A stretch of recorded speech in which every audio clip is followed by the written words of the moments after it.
Alhamdulillah, Allah has brought us through those days of Eid in which He ordained for us a time of happiness, a time of reflection, and a time of thanksgiving.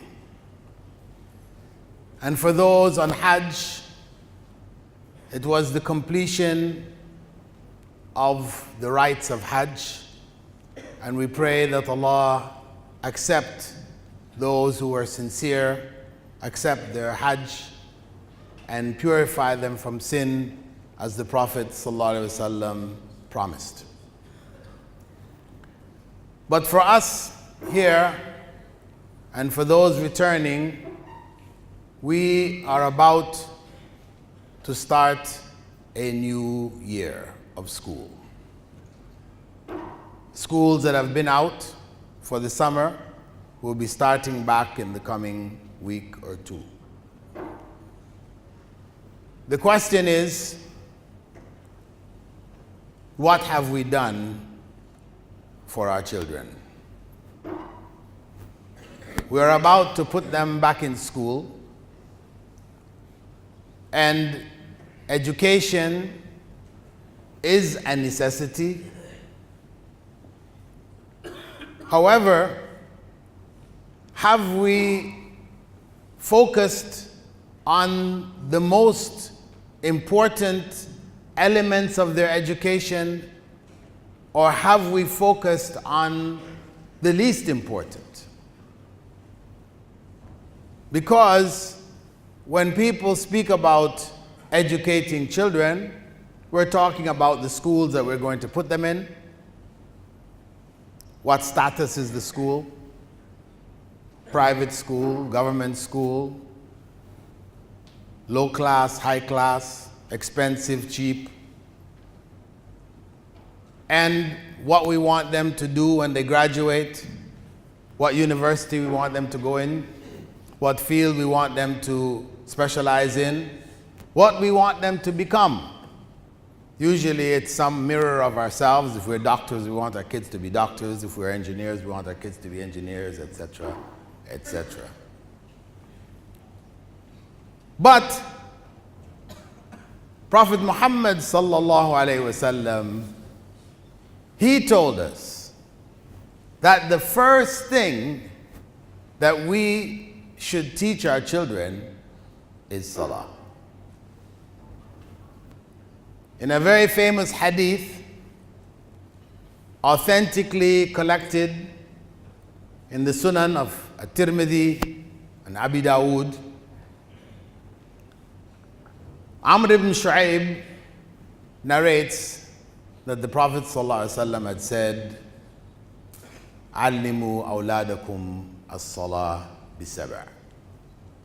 Teach your children salah by the time they reach 7.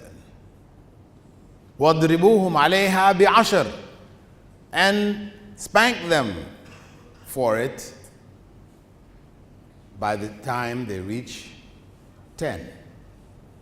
وَفَرِّقُوا بَيْنَهُمْ فِي الْمَضَاجِعِ, and separate them from the age of 10 onwards in their beds. Don't let them sleep together. So, Prophet Muhammad ﷺ, he gave us the basic way by which we start the education of our children. Teaching them salah by the time they're 7. And teaching them salah by the time they're 7 doesn't mean that at age 7 we now start to teach them salah. It means that by age 7 they should have learned the salah. Many of us mistake this hadith. We've heard it, but then we think, okay, we'll start to teach them salah at 7. But no. We should have taught them salah by the time they're 7. They will begin to imitate us from the time they're 2. From the time they're 2 years old, when we stand in the home to pray, we will find them trying to do what we do, imitating us. And as they get older, they will be more consistent. Then they will come with us to the masjids. So, if we give them the opportunity, if we don't give them the opportunity, of course they'll stay home. Maybe they will pray whenever the wives pray at home. Or their elder brothers and sisters pray. They will get up and pray with them. So that nature is already there to imitate. So we don't need to leave things to the age of 7. And one of the companions of the Prophet ﷺ, he had mentioned that he and a group from his tribe had gone to learn from the Prophet ﷺ, to accept Islam on behalf of their tribe or clan, and to learn so they could go back and teach their clan. So they were young people. So they came, they stayed for about 20 days with the Prophet ﷺ, learned from him. Then they went back. And he said that when the time for prayer came,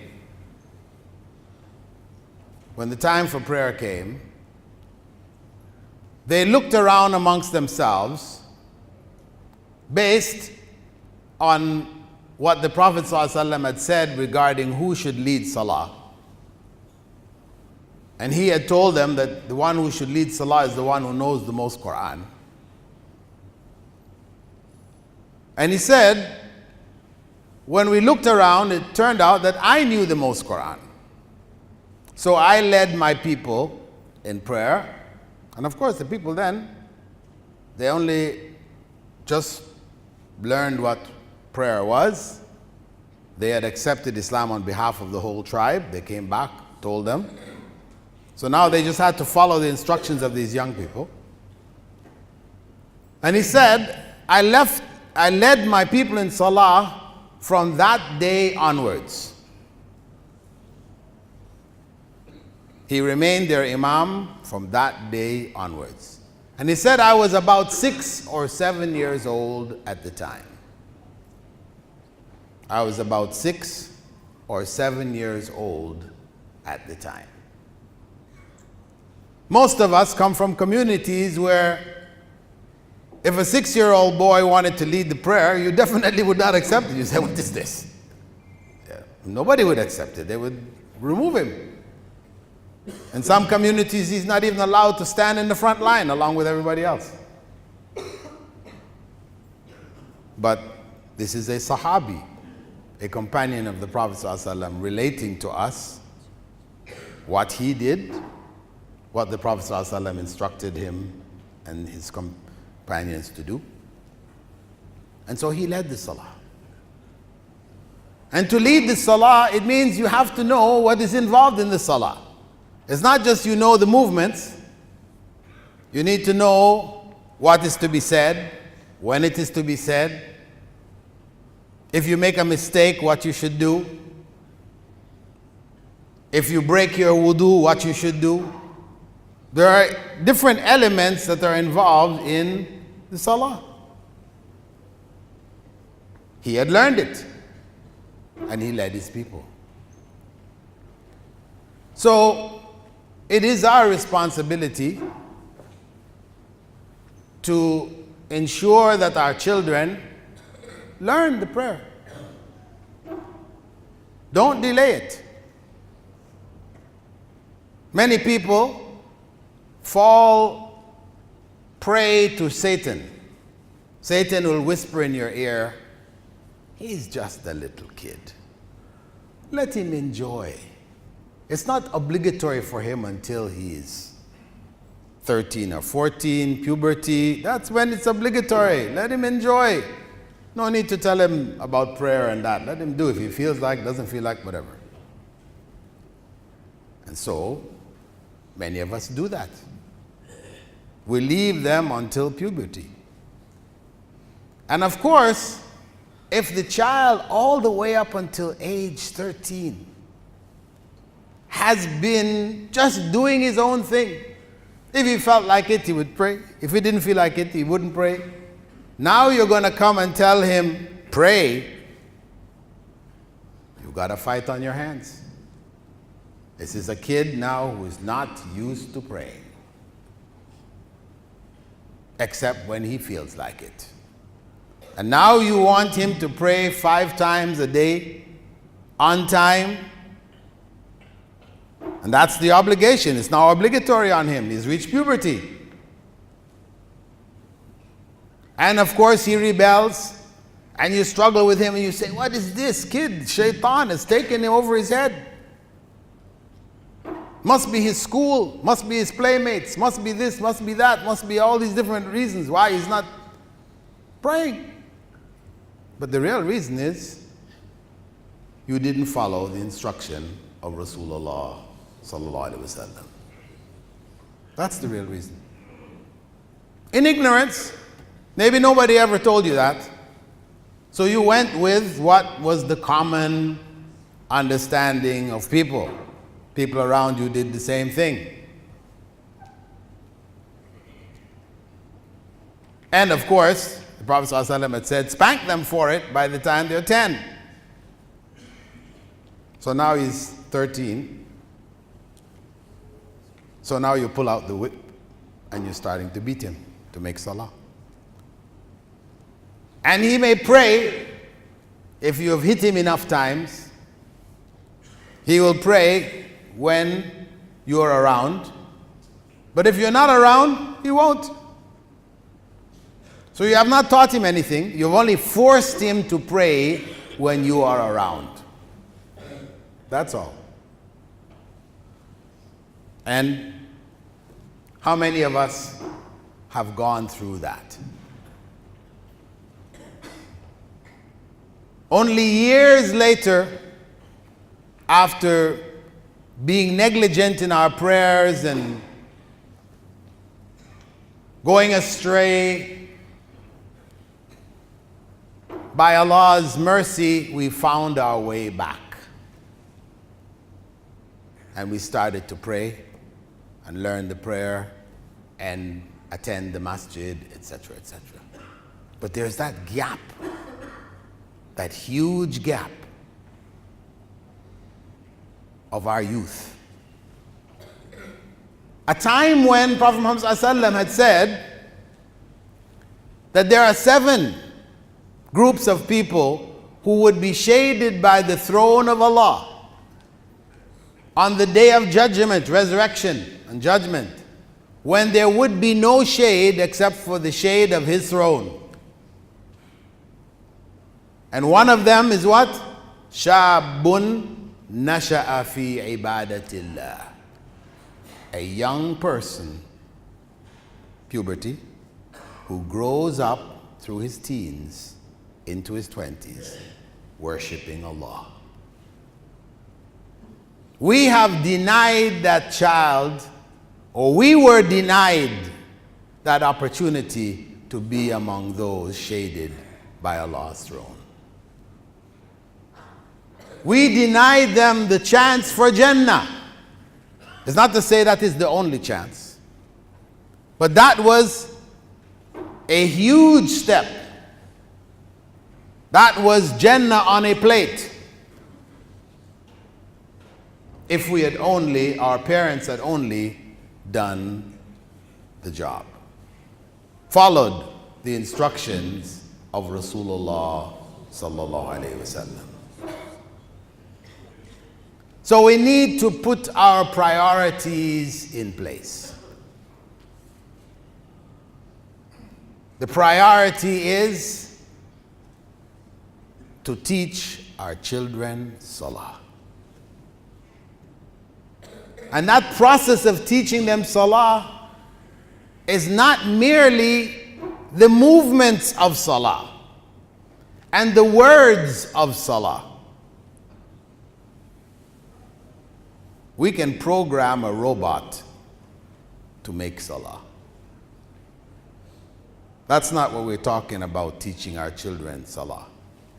Not programming a robot.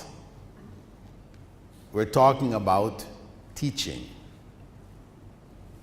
And teaching involves understanding. Proper teaching involves understanding.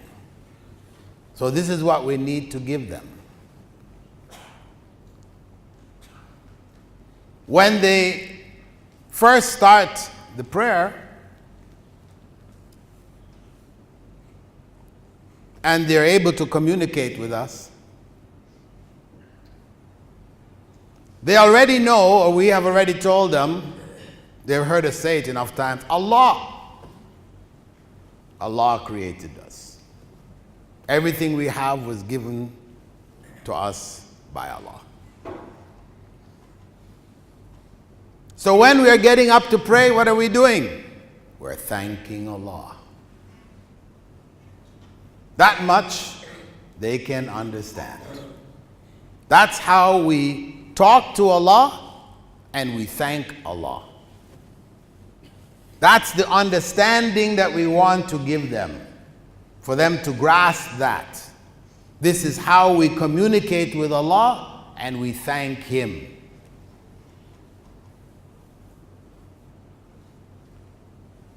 We need to give them that understanding, because if they have that understanding, and Allah deserves to be thanked, just as they like to be thanked, and we can give them those examples. You know, when you do a good thing and somebody says thank you, how do you feel? Good. Better. It makes you want to do more. Well, thank Allah. He'll give you more. Allah said it in the Quran. But it's enough for you to tell them He will give you more, you do that. Just like you will give more if somebody does that, He'll give you more too. So you give him or her, the child, the understanding which is suitable for their age level, that their brains can grasp. But that's most important. The movements, not so critical. When we're going to teach the children the prayer itself, there is one point we need to keep in mind. We have to make sure that we know how to pray properly. Because there's a lot of us here doing all kinds of things. And the Prophet ﷺ said, pray as you saw me pray. Sallu kama ra'aytumuni usalli. But there's a lot of us here who are not praying the way that Prophet Muhammad ﷺ prayed. We're praying our own way, our own version. We really have no idea how we prayed. Many of us here, if I was to ask them, okay, exactly what are you doing? How do you actually make that prayer? Well, I do it this way, I do this, I do that. Did the Prophet ﷺ do these things? I think so. This is not knowledge. This is inherited culture and tradition. We now have Google. In the past, okay, you had excuses that there was nobody around to teach me. No people of knowledge available. Now we have Sheikh Google. We just have to get on the internet, prayer of the Prophet. The prayer as he prayed, according to hadith. And you'll find the sites. The one which tells you the Prophet ﷺ did this, recorded in Sahih Bukhari, Sahih Muslim. Because you might say, okay, there are many sites you go there. Prayer of the Prophet. And they're all saying this. Some of them are saying different thises and that's. So which one should you go for? You go for the one that says the Prophet ﷺ stood up and raised his hands to the level of his shoulder or to the level of his ears. Recorded in Sahih Bukhari, Sahih Muslim. The one which says when you stand up, you put your hands, fingers behind your ear. No hadith. Touch your ear. No hadith. Avoid that one. Go to the one that says Sahih Bukhari, Sahih Muslim. They're giving you where you can go back and check it. You can then Google, just to be sure for yourself, you can then Google raising the hands in Salah, Bukhari, Muslim. A little bit of research. They will give you the hadith and the whole text of the hadith. Read it. Be sure. Because you're going to go and teach your children Salah. So, shouldn't you teach them the correct way? Some people, does it really matter? Yes. If the Prophet ﷺ said, Sallu kama ra'aytumuni usalli, pray as you saw me pray, then it means it's important. One day in the masjid, when the companions were waiting for the prayer, after the prayer, the Fard prayer, the Prophet ﷺ, he got up and walked up the mimbar, like up here, with his back to them. And he said, Allahu Akbar. They're watching him. The mimbar. And the mimbar is not as big as this one here, even though this one's kind of tight. Need to arrange to have it made a little bigger.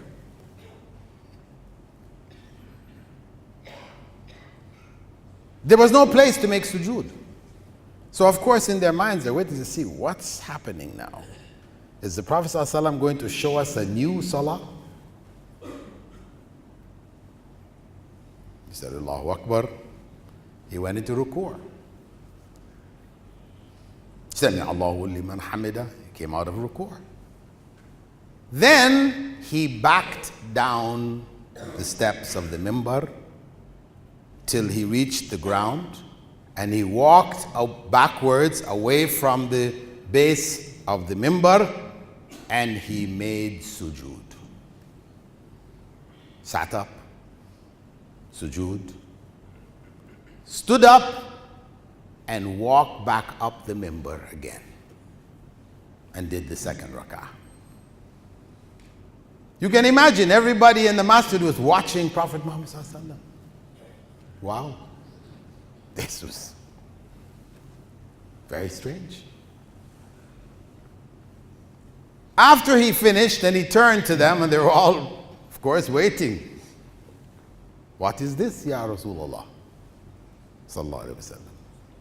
He said, I only did that so that you can learn the way that I pray.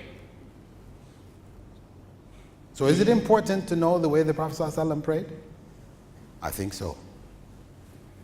I think so. It's important. So if we are going to teach our children the salah, then at least we need to know how to make salah properly. That's basic. In Arabic they say, فَاقِدُ الشَّيْء لَا يُعْطِي. If you don't have anything, you can't give it. You can only give what you have. So, let us fulfill this duty to our children. This responsibility which Allah has placed on our shoulders. The future of our children depends on our prioritizing their education. I ask Allah to forgive our negligence where we have neglected this responsibility, and to forgive our parents who also neglected and put us in this situation that we are in now. And I ask Allah to give us the strength and the courage to go and correct the mistakes of the past and to find out how to pray as the Prophet ﷺ prayed, and to pass that on to our families and our relatives, our friends and our neighbors. Alhamdulillah, wassalatu wassalam ala Rasulillah. As I mentioned, teaching our children salah is priority. The process of teaching is not an easy one. Letting them imitate, no problem. Anybody can do that. Okay, you want to stand beside me, pray, whatever, no problem. But actually teaching them, because teaching them means you have to also teach them Fatiha. You have to teach them wudu, because teaching salah doesn't just mean you know the movements and then you don't know to make wudu. They're going to make salah without wudu. Well, maybe at the age of 7 there's no problem. Salah without wudu is not a problem. So when actually we're starting to teach them, we don't want to make a big deal about wudu and take them, now you have to learn every movement of wudu in order, and no. He's only 3 years old. She's only 3 years old. If she just wets some things and gets some things wet and others not quite wet, it's okay. You know? We have to teach them gradually. Focus on the salah. The wudu can be focused on after. So we give them little bit by little bit. And we don't stay over their heads, you know, you have to memorize Fatiha, Alhamdulillahi Rabbil Alameen. If they say, Alhamdulillah Rabbil Alameen, say, oh, okay, Alhamdulillah. That's good. That's as much as they can do. Don't force them. Take it easy, because otherwise you try to force them, you turn them off. You repeat, Alhamdu, Alhamdu. Alhamdulillah. Come on, please. Take it easy. It's just a little kid. So we do it as best as they can, improving it as time goes along. And then what we can do is we give them some reward when they do it right. Reward. Because we tend to teach by just you have to, slapping, all these other things. Because that's how we grew up. That's how our parents dealt with us. But the Prophet ﷺ said, وَاضْرِبُوهُمْ عَلَيْهَا بِعَشَرٍ 10. That's when you can start spanking. There are only 3. No need to be spanking at that time. Win them through reward and punishment. Reward mainly. Punishment means just depriving them of something at that stage, not spanking. So you give them. If they see that they do it right, they get a reward. Believe me, they will try their best to do it right. That's their nature. So we use proper educational techniques, and inshallah they will learn the salah early and they will amaze you. They will amaze you. So let's try to do it in the best way. Learn from those who have studied this, taught this, the best way that our children will grow up praying correctly and loving salah. That, inshallah, they can fulfill what we failed to fulfill. with regards to salah. When the Prophet ﷺ told Bilal, Arihna bis salah ya Bilal, make the adhan. Give us a break with salah. Rest, comfort with salah. Not salah a duty. You have to pray at this time, you have to pray. But salah, which is pleasurable. Make salah pleasurable. And of course, beyond that, we have to consider there are other levels of education, and that, Allah willing, I will talk about in another khutbah to come. But for now, let us focus on our primary responsibility regards to our own children. And if we don't have children, at least your brother or your sister has children. So you advise them. Or your parents, they have some other kids, so you have little ones that are coming up also, you advise them. So you don't have to say, well, I don't have any children, so I don't even need to worry about it. No. This knowledge is available to you, and you will be asked on the day of judgment, what did you do with it? So I ask Allah subhanahu wa ta'ala to forgive our parents and our relatives who have passed, to make their graves gardens from paradise. And I ask Allah subhanahu wa ta'ala to forgive our own sins, disobedience, neglectfulness, and to keep us on the straight path, Sirat al-Mustaqim. And I ask Allah subhanahu wa ta'ala to give us Hajj in the year to come, since we were unable to do so this year. And I ask Allah subhanahu wa ta'ala to bless the Muslims all over the world, to protect them from the evil that is upon them, the destruction of their lands, their people. We ask Allah to protect the Ummah and to bring it back on Sirat al-Mustaqim, following Rasulullah sallallahu alaihi wasallam, working together as one body and guiding the world as we should be.